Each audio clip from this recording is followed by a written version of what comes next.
നമ്മുടെ ഗ്രോത്തിന് നമുക്ക് സപ്പോർട്ട് ചെയ്യുന്ന കുറച്ച് ആൾക്കാരുണ്ടാവും, സപ്പോർട്ട് ചെയ്യാത്ത കുറച്ച് ആൾക്കാരുണ്ടാവും. ചില സമയത്ത് നമ്മളിങ്ങനെ വളർന്ന് വരുന്തോറും നമ്മുടെ ഓരോ ക്യാരക്ടറിസ്റ്റിക്സ് നമ്മൾ ഇമ്പ്രൂവ് ആയിക്കൊണ്ട് വരുന്നതാണ്. ചില സമയത്ത് നമ്മൾ നമ്മളെ തന്നെ ഗ്രൂം ചെയ്യണം, ചില സമയത്തല്ല, ഇടയ്ക്കിടയ്ക്ക് നമ്മൾ നമ്മളെ തന്നെ ഒന്ന് ഗ്രൂം ചെയ്യുന്നത് നല്ലതാണ്. ഉപദേശമാണെങ്കിൽ വേണ്ട.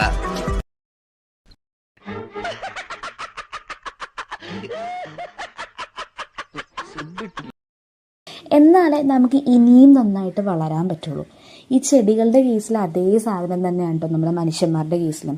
അവരൊന്ന് വളർന്ന് കുറച്ച് ഓവറായിട്ട് ഇങ്ങനെ വരുമ്പോഴേക്കും നമ്മളൊന്ന് ചെറുതായിട്ടൊന്ന് കട്ട് ചെയ്ത് ഗ്രൂം ചെയ്ത് കൊടുത്തു കഴിഞ്ഞാൽ പിന്നെ ആൾക്കാർ നല്ല പെർഫെക്റ്റ് ആയിട്ട് വളരും. ഇടയ്ക്ക് ഈ ഗ്രൂമിങ് കൊടുക്കുമ്പോൾ അവർക്ക് നല്ലൊരു ഭംഗിയാണ് കിട്ടുന്നത്. അതുപോലെ തന്നെ നമ്മുടെ ജീവിതത്തിൽ നമുക്ക് ചില സമയത്ത് നമ്മൾ നമ്മളെ തന്നെ കുറച്ച് ഗ്രൂമിങ് ഒക്കെ ചെയ്യണം കേട്ടോ. അത് ചെയ്യുമ്പോൾ നമുക്കൊരു കോൺഫിഡൻസും നമുക്കൊരു എന്താ പറയുക, എല്ലാവരും ഒരു എനർജി കിട്ടും നമുക്ക് ഇനിയും നമുക്ക് മുന്നോട്ട് പോകാനായിട്ട്. സോ അത്രയുള്ള ഇന്നത്തെ വീഡിയോ. ബൈ.